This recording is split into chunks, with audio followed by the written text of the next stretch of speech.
अस्सलाम वालेकुम friends, welcome back to my channel legal facts. आज की इस वीडियो में हम बात करेंगे क्लासिफिकेशन ऑफ लॉ के बारे में। हम देखेंगे लॉ की कौन कौन सी टाइप्स हैं, इसको कौन कौन सी कैटेगरीज में डिवाइड किया गया है।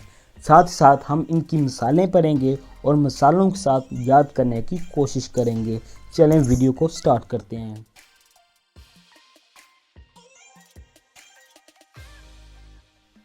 सबसे पहले ये देखें, ये चार्ट बनाया है मैंने आपकी आसानी के लिए, ताकि आप क्लासिफिकेशन ऑफ लॉ को अच्छे तरीके से और आसानी से याद कर सकें।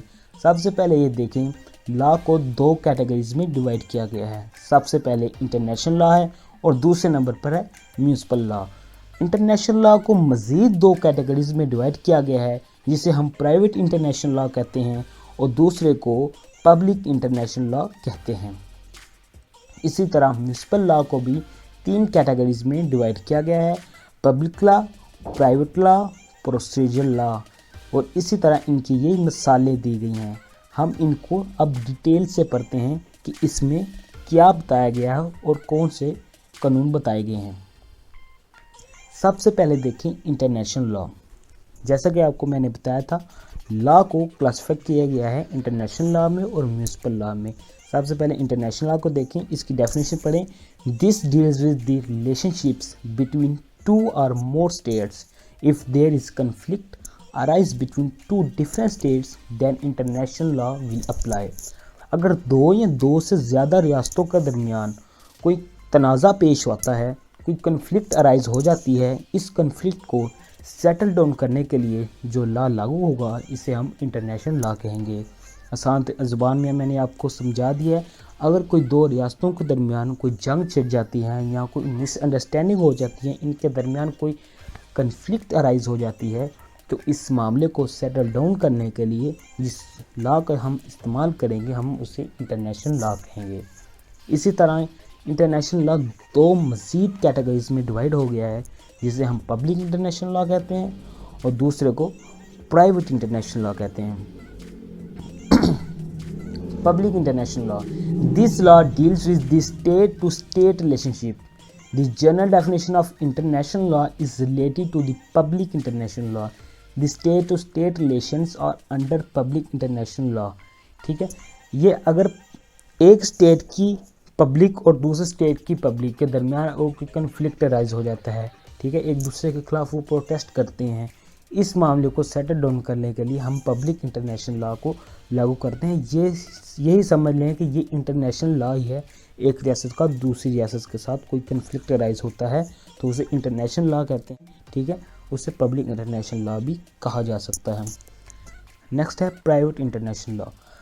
प्राइवेट इंटरनेशनल लॉ में आता है कि कोई दो इंडिविजुअल पर्सनस दो रियासतों के इंडिविजुअल फ़र्द, उन दोनों के दरमियान और कोई मामला पेश आता है, कोई उनके दरमियान अनबन हो जाती है, कोई उनके दरमियान झगड़ा हो जाता है एक रियासत के बंदे और दूसरे रियासत के बंदे के साथ, मतलब दोनों लहदा रियासत की होनी चाहिए, ठीक है, उन दोनों के दरमियान अगर कोई मामला पेश आ जाता है, इस मामले को सेटल डाउन करने के लिए, इस मामले को हल करने के लिए जो लॉ लागू होगा उसे हम प्राइवेट इंटरनेशनल लॉ कहेंगे, ठीक है।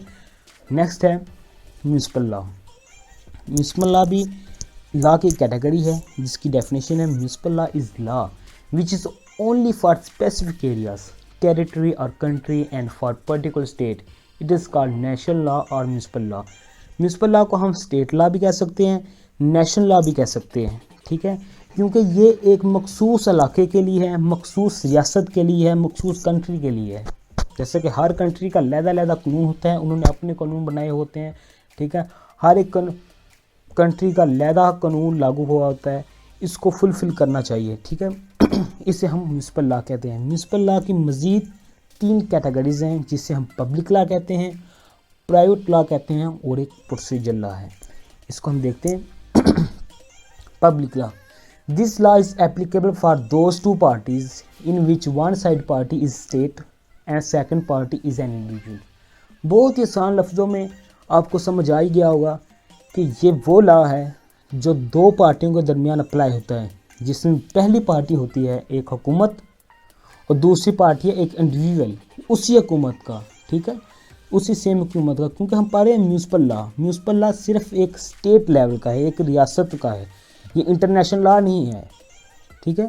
ये एक ही रियासत में अगर कोई फ़र्द ऑफेंस कमिट करता है जो हुकूमत के ख़िलाफ़ जाकर उसका हुकूमत की नाफरमानी करता है, अगर हुकूमत ने मना किया है क्राइम नहीं करना, ड्रग्स एडिक्शन नहीं करनी, वो फिर भी ड्रग्स एडिक्शन करता है, तो इसके लिए यह है कि वो हुकूमत के ख़िलाफ़ गया है, इसमें मुद्दई हुकूमत हो गई, हुकूमत के ख़िलाफ़ गया है तो इसके ऊपर केस फाइल होगा जिसमें मुद्दई हुकूमत होगी, ठीक है। और जो मुल्ज़म होगा वो ये इंडिविजुअल होगा, ठीक है। इस केस को हैंडल करने के लिए जो लॉ लागू होता है उसे हम पब्लिक लॉ कहते हैं। इस तरह इसकी एग्जांपल्स मैं चाहती हूँ वो आपसे शेयर करता चलूँ। कॉन्स्टिट्यूशन लॉ है, कॉन्स्टिट्यूशन लॉ हमें बताता है कि ऐसी कौन कौन सी जिम्मेदारी हैं जो हमें फुलफ़िल करनी चाहिए हुकूमत के लिए, और हुकूमत की ऐसी कौन कौन सी जिम्मेदारी हैं जो उनको फुलफ़िल करना चाहिए हमारे लिए, उन पर फ़र्ज़ है कि वो फुलफ़िल करें। इसी तरह हम पर भी ऐसी जिम्मेदारियां हैं जो हमें उन पर फुलफ़िल करना चाहिए। अगर हम फुलफ़िल नहीं करते तो हम पर ये लॉ लागू होगा, इसके मुताबिक हमें पनिश भी हो सकती है। क्रिमिनल लॉ, इसी तरह मैं जैसे कि आपको पहले बताया, ये क्रिमिनल अगर कोई क्राइम करता है, हुकूमत के ख़िलाफ़ जाता है तो उसे हम क्रिमिनल लॉ कहेंगे। वो एक क्राइम कर रहा है, वो हुकूमत के ख़िलाफ़ जा रहा है, ठीक है, हुकूमत की नाफरमानी कर रहा है। इसमें एक पार्टी हुकूमत होगी और दूसरी पार्टी इंडिविजुअल होगा। इसी तरह एडमिनिस्ट्रेटिव लॉ है, लेबर लॉ है, टैक्सेशन लॉ है। अगर हम अपना टैक्स टाइम पे नहीं पे कर रहे, टैक्स नहीं दे रहे, टैक्स देने से इनकार कर रहे हैं तो टैक्सेशन लॉ हम पर लागू होगा। इसी तरह है private law. This is the type of national law और municipal law in which it deals with the relation between the public. This law regularise the relation between the public.